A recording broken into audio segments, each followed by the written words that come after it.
Halo semuanya, selamat pagi. Hai. Di sini kami dari kelompok Kesultanan Goa Talo ingin memberitahukan kalian tentang informasi-informasi yang ada pada Kesultanan Goa Talo ini. Nah, kelompok ini terdiri dari presiden, lalu ada Rafael, ada Ego, ada Juan, dan juga Kalau itu simaklah pembahasan.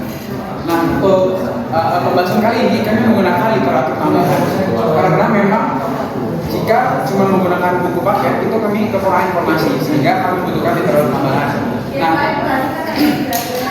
Nah, literatur tambahan yang kami pakai itu dia sebuah buku yang berjudul Islamisasi Kerajaan Goa abad ke-16 sampai dengan abad ke-17 yang kami akses melalui Google. Nah, di sini saya akan membahas tentang lokasi-lokasi kerajaan yang di Sulawesi Selatan dan lokasi dari kerajaan Goa Talo tersebut.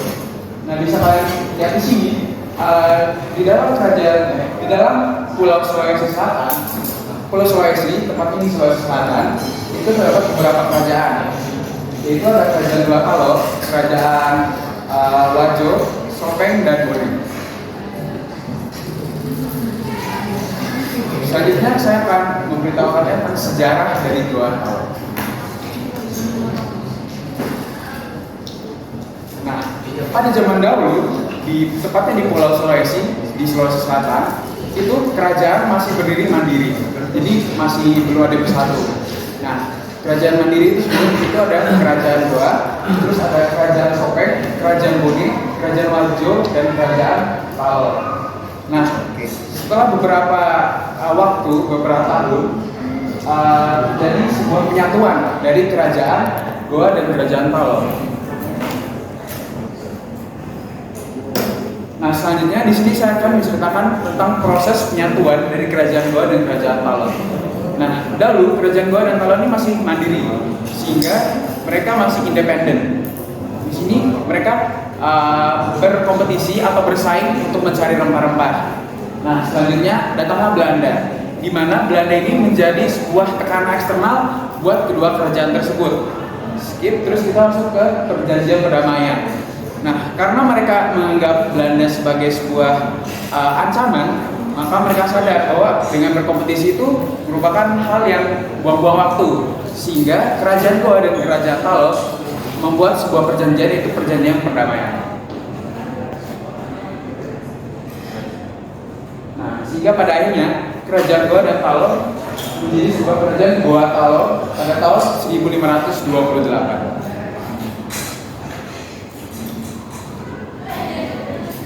Nah, selanjutnya kita akan menonton sebuah video singkat. Ini total 8 menit, tapi kami akan menulis 3 menit saja.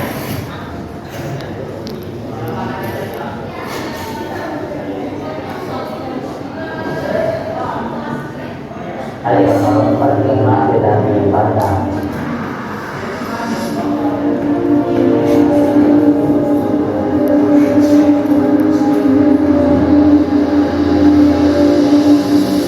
Yang kedua itu adalah kerajaan yang berdiri pada awal-awal ke-13.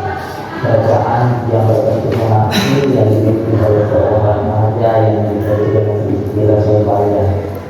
Awal mula kerajaan ini berdiri karena pertikaian dari 9 negeri yang dikepalai oleh seorang galaran yang masing-masing galaran ini memberikan diri untuk memiliki sebuah konfederasi yang dipimpin oleh seorang bangsa lain.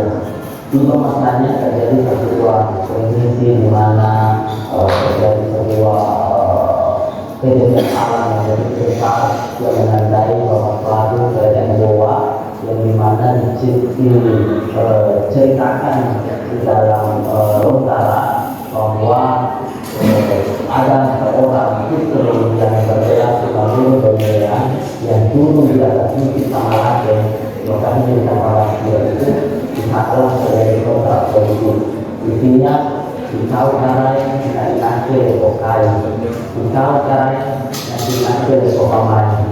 Aktor sebagai keturunan dari Kayo, karena membangun, tapi engkau lah angin dan kami kesenjauhan, kemana engkau berhembus ke hidup kami menurut apa yang kami katakan itu juga yang kami lakukan. puncak kejayaannya itu kerajaan Goa itu dimulai pada masa pemerintahan Raja Goa yang ke-9 Dematase Kalimantan Imam Arif dari Kalora membangun benteng besar-besaran dilanjutkan oleh Karya Malang dari Laut yang dimana kekuasaan ini banyak benteng-benteng yang boleh dirampungkan di antaranya benteng Solo dan benteng terkenal pada tahun 1545 dan puncak kejayaannya itu pada masa pemerintahan Imam Lokasi dengan Sawah Sultan Hasanuddin dan disitulah terjadi perang itu antara kerajaan Goa dan juga benteng yang cukup sengit pada masa itu.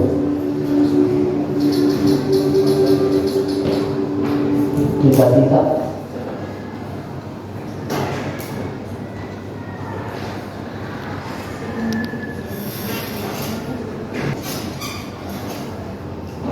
kali ini aku akan menjelaskan tentang raja-rajanya. Raja pertamanya adalah Daeng Raja yang memerintah pada tahun 1591 hingga 1638. Setelah 1 tahun, naiklah jabatannya si Sultan Muhammad Said ini. Mohon maaf untuk foto Sultan Muhammad Said dan Sultan Muhammad II tidak ada karena kami tidak ada informasinya.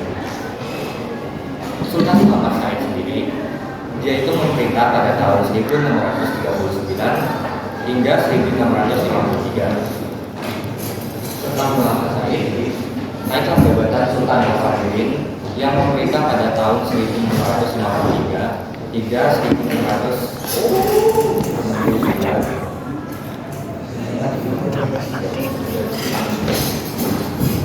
Selanjutnya saya akan melanjutkan ke kondisi sosialnya, di mana penyebaran agama Islam di Makassar ini dilakukan pada seorang ulama Islam yang berasal dari Sumatera Barat. Nah, dia ini bernama Dato' Batam. Pengaruhnya ini membuat kerajaan Makassar yang pada saat itu dipimpin oleh Daeng Raja yang pada tahun 1591 sampai 1538. Dia pada tahun 1605 dia menganut agama Islam. Hal ini membuat Daeng Raja berubah namanya menjadi namanya Sultan Alauddin. Dengan adanya Sultan Alauddin ini, Kerajaan Makassar menjadi maju dengan adanya negara maritim yang menjadi lebih kuat dan adanya perahu layar Lampung dan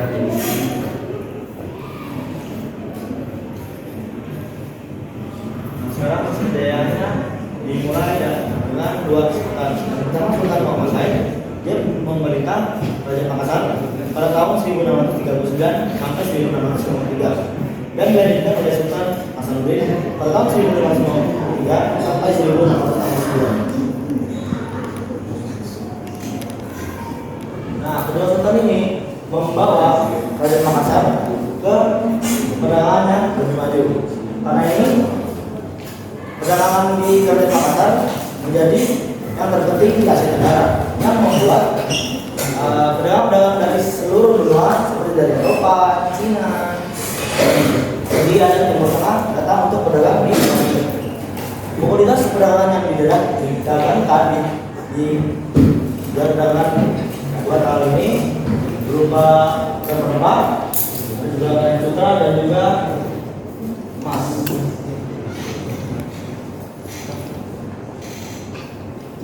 Nah, karena emas adanya ini, Kerajaan Makassar meluas dari yang berada di sini sampai ke Flores dan pulau-pulau yang ada di Nusa Tenggara, dan juga dia meluas wilayahnya dengan mengambil alih kerajaan-kerajaan sekitarnya, yaitu daerah Makassar seperti Kerajaan Sopeng, Luwu, dan juga Bone. Selanjutnya di masa pemerintahan Sultan Hasanuddin terjadi perang besar-besaran yang dilakukan antara Kerajaan Makassar dan Kerajaan dan VOC, yaitu perusahaan dari Belanda. Perang ini melibatkan perang ini terjadi karena VOC berusaha mengambil alih rempah yang banyak dari Kerajaan Makassar ini. Dan perang ini juga termasuk perang yang sangat besar dan terjadi di VOC sehingga VOC sempat kalah dari kerajaan Makassar ini. Yang terjadi ini pada abad ke-17. Nah, karena ini Sultan Saudi juga mendapatkan julukan sebagai air datar dari timur. Dan yang terakhir, Kerajaan Makassar memiliki kekuatan maritim yang terbesar di kawasan Nusantara. Kerajaan Makassar ini memiliki kapal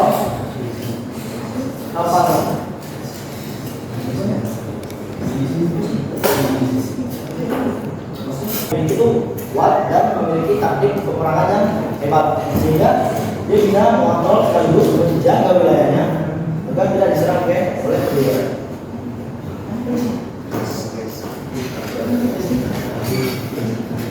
Dari masa pembunuhannya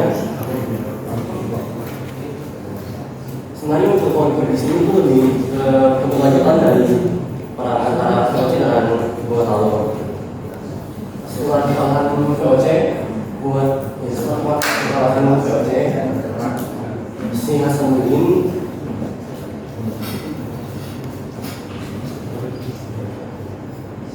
pokoknya setelah kenalan VOC si VOC itu dia menjalin kerjasama dengan Sultan Brunei untuk membantu kembali VOC untuk dapat berhasil untuk kembali mengalahkan si Gorontalo. Pokoknya di perang kedua kali ini yaitu namanya perang Bongaya membuat si Gorontalo ini kalah dan akhirnya terjadilah perjanjian Bongaya. Perjanjian sendiri saya kurang tahu, tapi intinya itu membuat misi dari Gorontalo menjadi menang. Setelah itu, setelah kalahannya si Hasanuddin Sultan itu berada dengan syaratnya itu setelah Wangsoba dan Sultan Wangsoba itu sendiri tidak suka dengan keberadaan VOC dan mana akhirnya masih membuat si Wangsoba berusaha mengusir VOC dari daerah Makassar. Tapi pada akhirnya si Sultan Wangsoba itu berhasil dikalahkan dan Sultan Makassar berhasil dikalahkan oleh VOC.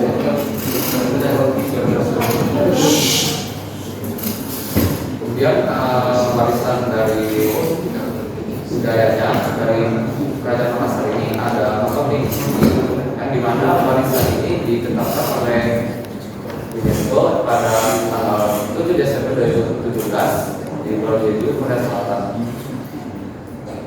Pembuatan nama edisi ini menggambarkan oleh masyarakat kehidupan sosialnya yang saling kerjasama, yang bekerja keras, dan keindahan atas alam. Kemudian taman misi ini bisa juga ditemukan di berbagai wilayah di Sulawesi Selatan.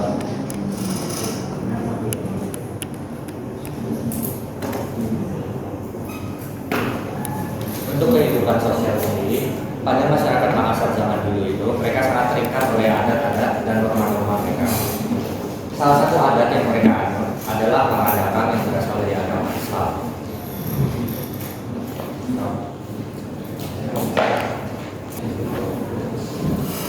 Selain norma adat yang mereka anut, masyarakat Makassar zaman dulu juga mengenal lapisan masyarakat. Selain dari kaum bangsawan yang mereka sebut Masakan atau Karai, dan penduduk biasa seperti pedagang atau penduduk normal lainnya disebut Tomaradika, sedangkan hamba sahaya disebut Atap. Oke, sudah cukup jelas ya penjelasannya. Sekarang kita buka sesi pertanyaan. Sesi pertama kita ambil 3 pertanyaan. Ada yang ingin bertanya?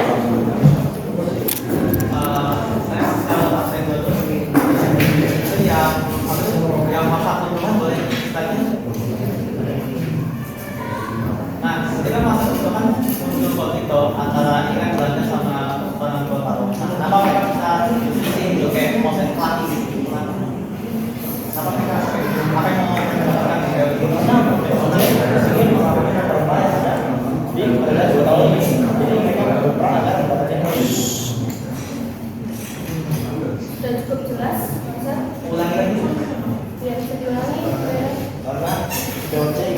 mengetahui rempah-rempah yang ada di kerajaan Gorontalo. Oke. Untuk yang selanjutnya,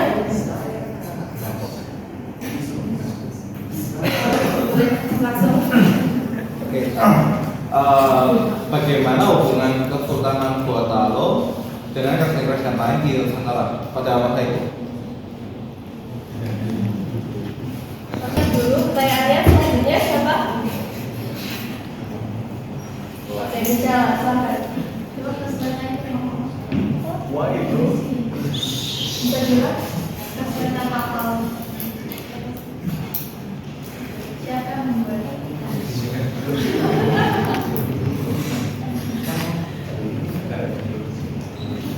Oke, kebetulan kedua punya untuk kelompok ini diskusi.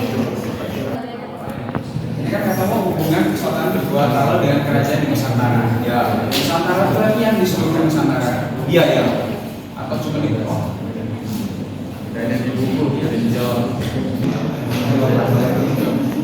Oke, saya akan jawab oleh Rafael, teman-teman mohon perhatiannya. Oke, jadi untuk mengapa hubungan kerajaan Sultan Gorontalo dengan hubungan Kesultanan Gorontalo dengan kerajaan lainnya di Nusantara, di mana kerajaan Gorontalo ini mereka maju kan di bagian maritim, nah sehingga mereka itu bisa kapan-kapan di Nusantara ini mereka bisa datang ke Gorontalo ini sehingga mereka melakukan perdagangan. Sudah cukup jelas, Abah? Untuk Misalnya, siapa yang membuat kabel puisi itu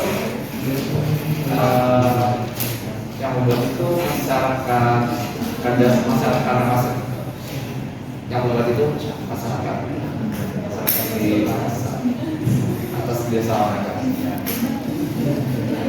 selanjutnya ada pertanyaan lagi. Oke, William, silakan. Pertanyaan tuh simpel sih. Tadi kan kalian ngomong kerajaan Makassar berperang dengan VOC, ya kan? Iya, dengan VOC, perusahaan asal Belanda. Nah, itu hasil akhir perang itu gimana? Apakah ada perjanjian gitu antara mereka? Kan nggak mungkin cuma menang kalah doang kan? Perjanjiannya apa dari perang itu yang dihasilkan? Kami skip dulu. Selanjutnya, saya selanjutnya silakan.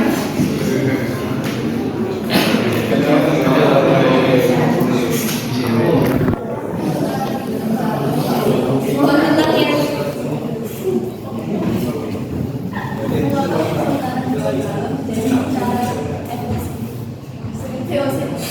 Sudah diulang? Mengapa Kesultanan Gorontalo menjadi bicara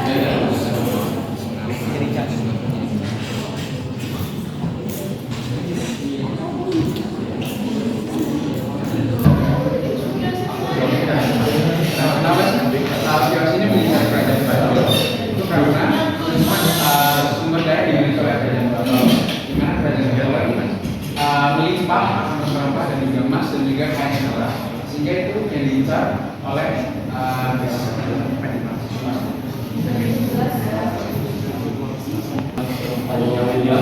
yang hasil akhir dari perang VOC itu ada dibuat perjanjian buaya. Tapi untuk isi perjanjian sendiri saya baca. Nggak bisa. Kalau ada buku, dia sudah ketahuan. Jadi kita langsung sampaikan sama yang di panel. Cuma di itu kan saja perjanjian itu bisa perjanjian buaya.